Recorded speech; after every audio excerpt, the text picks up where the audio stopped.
بسم اللہ الرحمن الرحیم۔ السلام علیکم۔ اسرائیل فلسطین جنگ اب عالمی جنگ میں تبدیل ہونے جا رہی ہے۔ اس حوالے سے خدشات کا اظہار ہو رہا ہے۔ ایران اور حزب اللہ کی انٹری نے پوری صورتحال کو تبدیل کر دیا ہے۔ اس وقت اسرائیل اور فلسطین کی حکومتوں کا کیا موقف ہے، تازہ ترین کیا صورتحال ہے، اس پر ہم بات کریں گے۔ عمران خان کے ٹویٹ کے بعد سوشل میڈیا پر اس وقت ایک طوفان بپا ہے اور عمران خان کے ڈنکے بجے ہوئے ہیں، اور اس وقت ہم دیکھ رہے ہیں جو موجودہ نگران حکومت ہے انہوں نے جس طرح کے بیانات جاری کیے ہیں اس کی وجہ سے پاکستان کی بڑی بدنامی بھی ہو رہی ہے، اور یہ جو موقف ہے وہ اندرونی جو جماعتیں ہیں وہ بھی اس کو مسترد کر رہی ہیں، اس پر بھی بات کریں گے۔ اور اس کے ساتھ ہی لاہور ہائی کورٹ کے ایک جج کے حوالے سے کل خبر دی تھی کہ انہوں نے اپنے بیٹے کے لیے پروٹوکول مانگا ہے، اب رسوائی ہوئی ہے، رسوا ہونے کے بعد یہ جو خط ہے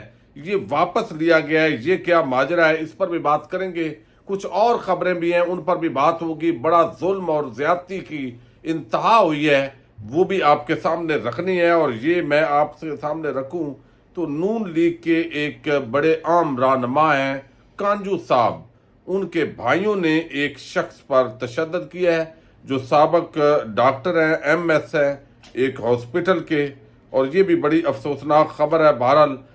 اس وقت جو صورتحال ہے وہ ایک تو نواز شریف کی واپسی پر ہمارا میڈیا جو ہے وہ لگا ہوا ہے، جیسے عالمی سطح پر جو باقی ٹی وی چینلز ہیں وہاں فلسطین اسرائیل کے علاوہ کوئی خبر نہیں دی جا رہی، لیکن ہمارے میڈیا کے لیے سب سے بڑا مسئلہ یہ ہے۔ پھر ایسے ٹاؤٹ جو کچھ عرصہ پہلے جن کو اسرائیل بھیجا گیا تھا، اور اس کے اندر ایک ٹاؤٹ اینکر بھی ہے جو باقاعدہ طور پر وہاں گیا تھا، اب وہ حماس پر تنقید کرنا شروع ہو گئے ہیں، اور اس کو حماس نے حملہ کر دیا ہے معصوم شہریوں پر، اس طرح کا بھی ایک جو تاثر ہے وہ بن رہا ہے۔ تو الٹیمیٹلی جو فلسطینی ہیں ان پر ہی اس کے اثرات جو ہے وہ مرتب ہو رہے ہیں۔ لیکن پہلے میں نے آپ کے سامنے وہ خط رکھنا ہے جس کے اندر آپ نے دیکھا کہ یہاں پر جو ہمارے جج صاحب ہیں انہوں نے خط لکھا، اور یہ ہیں جسٹس علی باقر نجفی۔ میں آپ کو بتا چکا ہوں کہ شریف خاندان کے حق میں ان کے بڑے زبردست فیصلے ہیں، اور یہ چیز جیسے اسلام آباد ہائی کورٹ کے اندر چیف جسٹس عامر فاروق صاحب کے حوالے سے ایک رائے پائی جاتی ہے کہ جب عمران خان تحریک انصاف کے حوالے سے کوئی درخواست جائے گی تو وہ کس طرح فیصلہ محفوظ ہوگا اور اس پر کیا ممکنہ فیصلہ آئے گا۔ اسی طریقے سے لاہور ہائی کورٹ کے اندر جو یہ جج صاحب ہیں ان کے پاس اگر کوئی جو ہے وہ معاملہ جاتا ہے تو توقع یہی ہوتی ہے، لوگوں کو اندازہ ہوتا ہے کہ اس کا فیصلہ کیا آ سکتا ہے۔ جب اتنا بندہ حریص ہو، اتنا لالچی ہو، اتنی اس کی طبیعت کے اندر کہ وہ اپنی بیٹے کے لیے بھی پروٹوکول ریاست کے پیسے سے مانگ رہا ہو، تو اس کی نفسیات کو آپ سمجھ سکتے ہیں۔ میرا مقصد ہرگز لاہور ہائی کورٹ یا عدلیہ کی تدلیل نہیں ہے، لیکن میں ایک نفسیاتی اعتبار سے ایک شخص کا جائزہ آپ کے سامنے پیش کر رہا ہوں کہ وہ کیا انصاف کی کرسی پر جو ہے وہ کر رہا ہوگا جو ایسا شخص جب بیٹھتا ہے۔ ڈان اخبار نے یہ رپورٹ دی ہے کہ گزشتہ روز جو خط لکھا گیا، اور اس خط کے اندر لکھا گیا تھا کہ ابوظہبی اور John F Kennedy New York International Airport میں اپنے بیٹے سید محمد علی کو خصوصی پروٹوکول دیا جائے۔ اب یہ جو پروٹوکول ہے یہ پیغام متحدہ عرب امارات میں پاکستان کے سفیر اور نیو یارک میں کونسل جنرل ان کو بھی یہ خط بھیج دیا گیا کہ جناب آپ نے یہ کرنا ہے۔ حالانکہ وزارت خارجہ کے اندر کوئی ایسے پروٹوکول نہیں ہے، لیکن اس کے باوجود چونکہ جج ہیں، ججز کے ساتھ اس وقت آپ کو علم ہے ساری چیزیں اس ملک کے اندر مینج ہوتی ہیں۔ یہی وجہ ہے کہ ہر چیز کو شکوک و شبہات سے دیکھا جاتا ہے۔ ممکن ہے ایک بندہ ضمیر کے مطابق فیصلہ دے رہا ہو، قانون اور آئین کو جو اس کا فہم ہے اس کے مطابق فیصلہ دے رہا ہو، لیکن اس کے باوجود اس کی جو شخصیت ہے اس کے اندر یہ چیزیں جو ہے وہ آ جاتی ہیں۔ اب اس کے اندر جو ہے وہ سارا کچھ کیا گیا، لیکن بالآخر جب یہ جو ہے بدنامی ہوئی، جب پتہ چلا، وکلاء نے تنقید کی کہ کیسا لالچی طبیعت کا آدمی ہے، کیسا چھوٹا بندہ ایک بڑی کرسی پہ بیٹھا ہوا ہے، اور اس کو ریاست کے ٹیکس پیئر کے پیسے پہ اپنے ذاتی بیٹا جس کا کوئی عدلیہ سے تعلق نہیں ہے اس کا پروٹوکول مانگ رہا ہے، تو وہ خط بالآخر لاہور ہائی کورٹ نے وہ خط واپس لے لیا ہے، اور لاہور ہائی کورٹ بار ایسوسی ایشن کے نمائندوں نے جج کی خواہش پر تنقید کی ہے۔ سینئر ایڈیشنل رجسٹرار کی جانب سے لکھے گئے جو خط ہے وہ کہا گیا ہے کہ واپس لیا جاتا ہے اور اس سلسلے میں کسی کارروائی کی ضرورت نہیں ہے۔ تو یہ جج صاحب آپ دیکھیں گے ابھی واپسی آئے گی، ممکن ہے نواز شریف کی جو حفاظتی ضمانت ہے اسی جج کے آگے لگ جائے، مزید ضمانتیں اور موج مستیاں وہ بھی انہی کے سامنے لگیں گی، تو یہ شخص جو ایک بیٹے کے لیے اتنا وہ سمجھیں کہ مانگ رہا ہے جو کچھ، تو وہ کیا کچھ جو ہے وہ گل کھلاتے ہوں گے، یہ اس سے اندازہ ہوتا ہے اس طبیعت کا، مائنڈ سیٹ کا۔ ججز، جرنیل، جرنلسٹ اور سیاستدان یہ کس طرح اس ملک کو مہنگے پڑ رہے ہیں، اور یہ آپ کے سامنے ہے۔ اب جو عالمی سطح پر معاملات ہیں وہ تیزی کے ساتھ ایک تو بڑے ہیں۔ ایک عالمی انٹرنیشنل جرنلسٹ ہیں سمی حامدی، انہوں نے ٹویٹ کیا اور اس ٹویٹ کے اندر انہوں نے کہا ہے کہ آپ مہربانی کریں جنرل عاصم منیر صاحب عمران خان کو رہا کریں، کم از کم عمران خان ایک ایسی جو ہے وہ تقریر تو اس سے کروائی جائے، وہ ایسی تقریر تو کرے جس سے لوگوں کا جذبہ جو ہے وہ عالمی سطح پر بڑھ جائے۔ اور وہ کہتے ہیں کہ اس وقت جو ہمارے اردغان صاحب ہیں انہوں نے بھی ایک درمیانی سی رائے دی ہے، بن سلمان ہے وہ بھی اس وقت جو ہے وہ عجیب قسم کی صورتحال سے دوچار ہے۔ ظاہر ہے اپنی جو عوام ہے اس کا رد عمل کے اندر کچھ نہ کچھ سٹیٹمنٹ دی گئی ہیں، لیکن عمران خان کی اس وقت بڑی ضرورت ہے۔ یعنی عالمی سطح پر جو جرنلسٹ ہیں ان کو بھی یہ اندازہ ہے کہ یہ قید عاصم منیر صاحب یا اسٹیبلشمنٹ نے کیا ہوا ہے، یہ آپ اندازہ کریں، ان کے اندر بھی یہ تاثر ہے۔ اب یہ جو جنگ ہے گزشتہ روز جس طرح شروع ہوئی، اب اس کے بعد ایک جو ٹویٹر پر پاکستان کے کنٹیکس کے اندر جو عمران خان ہے وہ اس وقت ایک باقاعدہ ٹرینڈ ہے فرام پاکستان، وہ ٹویٹر کے ٹاپ ٹرینڈ پر ہے پاکستان کے اندر، جس کے اندر عمران خان نے کہا تھا کہ I am Imran Khan, I am from Pakistan, اور I am stand with Gaza, with Palestine. اب یہ پورے ٹویٹر پر اس وقت بھی ٹاپ ٹرینڈ ہے اور لوگ اس تقریر کو یاد کر رہے ہیں جو یونائٹڈ نیشنز کے فورم پر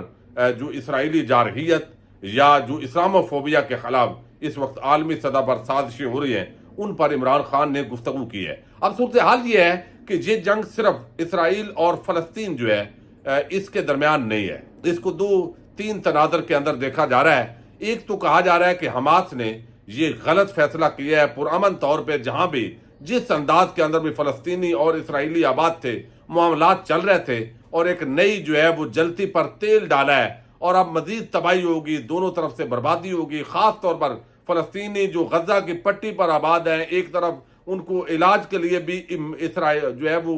مصر کے اندر آنا پڑتا ہے، تو ان کے لیے مزید مشکلات ہوں گی۔ پھر جو اسرائیلی وزیر اعظم ہے انہوں نے یہ اعلان بھی کر دیا ہے کہ غزہ کی پٹی کو ہم ڈھیر بنا دیں گے۔ یعنی اب ایک طرف جو ہے عالمی میڈیا جو بڑے ممالک ہیں وہ اسرائیل کے ساتھ واضح کھڑے ہیں۔ اب اسرائیل پہلے بھی وہ بدماشی کر رہا تھا تو اس کی ہلکی پھلکی مذمت بھی کوئی نہیں کرتا تھا، لیکن اب تو اس کو بدماشی کا عالمی طاقتوں نے سرٹیفکیٹ دے دیا ہے۔ اب وہ جیسے چاہے گا بمباری کرے گا، تباہی مچائے گا، اور وہ ڈھیر کے اندر تبدیل بھی کرے گا، تو پھر بھی ایک اس کے حق کے اندر جواز موجود ہے، وہ کوئی ٹیرورسٹ اس کی بجائے حماس کو اب جو ہے وہ کہا جا رہا ہے۔ دوسری طرف جو ہے اردن کے اندر سے یعنی لبنان سے حزب اللہ ایکٹیو ہوئی ہے، 4 مقامات سے انہوں نے اسرائیل پر جو ہے وہ حملے کیے ہیں۔ تو یہ جنگ کے اندر اب آپ سمجھے لبنان بھی داخل ہو گیا ہے، حزب اللہ بھی داخل ہو گئی ہے۔ ایران کے حوالے سے خود جو کمانڈرز ہیں وہاں حماس کے، انہوں نے یہ دعویٰ کیا ہے کہ ایران جو ہے اس نے ہمیں اسلحہ سپلائی کیا ہے، ہماری مدد کی ہے، ہم ان کے شکر گزار ہیں۔ وہ کہتے ہیں، یہ عزیز الدین القسام بریگیڈ کے ترجمان ابو عبیدہ ہیں، یہ کہتے ہیں ہم اسلامی جمہوریہ ایران کا شکریہ ادا کرتے ہیں جس نے ہمیں اسلحہ، پیسہ اور دیگر ساز و سامان فراہم کیا ہے، اور اس نے ہمیں صہیونی قلعوں کو تباہ کرنے والے میزائل دیے اور معیاری ٹینک شکن میزائلوں سے ہماری مدد کی۔ اب یہ جو سٹیٹمنٹ دی جا رہی ہے اس کا جو ہے مجھے تو کم از کم یہ سمجھ آ رہی ہے کہ یہ ایران کے خلاف استعمال ہوگی۔ یعنی پہلے ہی اسرائیل اور ایران کی آپس کے اندر ٹسل ہے، اور پہلے آپ کو علم ہے جنرل قاسم سلیمانی جب ان کو جو ہے جس انداز کے اندر شہید کیا گیا، اور اس کے بعد جو ہے وہ اسرائیل کو بھی جواب دیا گیا۔ اب یہ ایسی سٹیٹمنٹ ہے آفیشیل ان کی طرف سے جو ایران پر بھی حملے کا رستہ ہموار کرے گی۔ یہ بڑی خطرناک سٹیج کے اندر اب انہوں نے یہ جو سٹیٹمنٹ جاری کی ہے، ایران کھل کر جو ہے وہ میدان کے اندر بھی ہے کہ ہم سپورٹ کر رہے ہیں بھئی فلسطین کے اوپر جو اسرائیل ہے وہ ناجائز طور پر قابض ہے۔ تو اب پہلے جتنا اسرائیل ظلم کرتا تھا، جتنی زیادتی ہو رہی تھی، جس طرح جو ہے وہ وہاں پر نسل کشی کی گئی، اس کو عالمی میڈیا آپ چلے جائیں سپوتنک پہ، اگرچہ جو رشیا ہے اس نے جو ہے وہ تمام حمایت کی ہے کہ آزاد فلسطینی ریاست کی، چائنا نے حمایت کی ہے کہ فلسطین کی آزاد ریاست کے حوالے سے ایک بیلنس اس کا جو ہے وہ اوپینین ہے، لیکن باقی آپ یورپی یونین سے لے کر امریکہ، کینیڈا، بھارت، ان تمام ممالک کی طرف آئیں گے تو یہاں پر باقاعدہ طور پر ایسے لگتا ہے کہ اسرائیل کو جواز فراہم کیا جا رہا ہے کہ آپ جتنا مرضی ہے تباہی مچا دیں، آپ کو کوئی پوچھنے والا نہیں ہے۔ اب اس کو جو عرب اور مڈل ایسٹ کے کنٹیکسٹ سے دیکھا جا رہا ہے تو یہ دیکھا جا رہا ہے کہ چونکہ سعودی عربیہ اور اسرائیل آپس کے اندر ٹائی اپ ہونے جا رہے تھے، ان کے درمیان ایگریمنٹ ہو رہے تھے اور وہ اب سعودی عرب تسلیم کرنے جا رہا تھا، تو اس وجہ سے شاید ایران نے یہ آگ لگائی ہے اور اس دوران اب معاملات جو ہے وہ دوسری طرف ہو گئے ہیں۔ اب امریکہ، سعودی عربیہ، مختلف ممالک یہ مل کر ایران پر جو ہے وہ حملہ آور بھی ہو سکتے ہیں اور راستہ جو ہے وہ اس طرف بھی جا سکتا ہے۔ پاکستان کے کنٹیکسٹ کے اندر اس کو دیکھا جا رہا ہے کہ پاکستان جو ہے وہ جیسے گوگل مین نے بیان کیا ہے کہ وہ کہتے ہیں کہ پاکستان پر جو ہے اس کے اثرات مثبت ہیں، اس اعتبار سے کہ سعودی عربیہ اسرائیل کو تسلیم کرتا تو پاکستان جو ہے اس پر بھی یہ پریشر تھا، تو اب پاکستان پر وہ پریشر کم ہو گیا، حالانکہ اس بات کے اندر کوئی زیادہ وزن نہیں ہے چونکہ پاکستان جو تسلیم کرنے ابھی جو ہے وہ اس کی پوزیشن کے اندر بھی نہیں ہے، لیکن اس پوری صورتحال کے اندر ایسے لگتا ہے کہ ایک ہلکی سی چنگاری، یعنی یہاں پر فلسطینیوں پر باقاعدہ جو ظلم اور زیادتی ہونا شروع ہوئی ہے اور اس کے بعد اب یہ ایک عالمی جنگ کی صورت اختیار کر سکتا ہے، اور جب ایران پر کوئی خدا نخواستہ جو جواز مہیا کیا جا رہا ہے اور اس کے بعد اگر ایران کی طرف کوئی اٹیک ہوتا ہے تو ایران کے پاس ایسی ٹیکنالوجی ہے، ایسے میزائل ہیں کہ اس کے بعد معاملات جو ہے وہ مڈل ایسٹ کو بھی اپنی لپیٹ میں لے سکتے ہیں۔ بہرحال اس وقت بھی دو بدو جنگ شروع ہے اپنے طور پر، یعنی لبنان سے بھی اس وقت کئی محاذوں پر جو ہے وہ وقفے سے تبادلے ہو رہے ہیں، حزب اللہ کی طرف سے بھی، اور دوسری طرف جو ہے وہ فلسطین کے اندر سے بھی حالات جو ہے وہ الٹیمیٹلی فلسطینی کمزور ہیں، مسلم ممالک خاموش ہیں، OIC ایک مردہ گھوڑا ہے جو صرف جو ہے وہ بیٹھتی ہے، اٹھتی ہے، اس کے علاوہ کوئی فیصلہ کرنے کی پوزیشن میں نہیں ہے۔ تو وہ کہتے ہیں یہ اے خاصان رسل اب وقت دعا ہے، امت پہ تیری آن عجب وقت پڑا ہے، وہ دین جو بڑی شان سے نکلا تھا وطن سے، وہ پردیس میں آج غریب الغربا ہے، جس دین نے تھے آ کے غیروں کے دل ملائے، اس دین میں خود اب بھائی بھائی سے جدا ہے۔ تو اب اس وقت جو عالم اسلام ہے وہ آپس میں بکھرا ہوا ہے، آپس میں وہ لڑ رہا ہے، آپس کے اندر ان کے اندر جو ہے وہ ٹینشنز ہیں، اس کا جو عالم کفر ہے وہ مکمل طور پر فائدہ اٹھا رہا ہے، اور اب فلسطینیوں کے لیے مزید جو ہے وہ حملے تیز ہو گئے ہیں۔ اللہ تعالیٰ حفاظت فرمائے، اجازت دیجیے گا، اللہ حافظ۔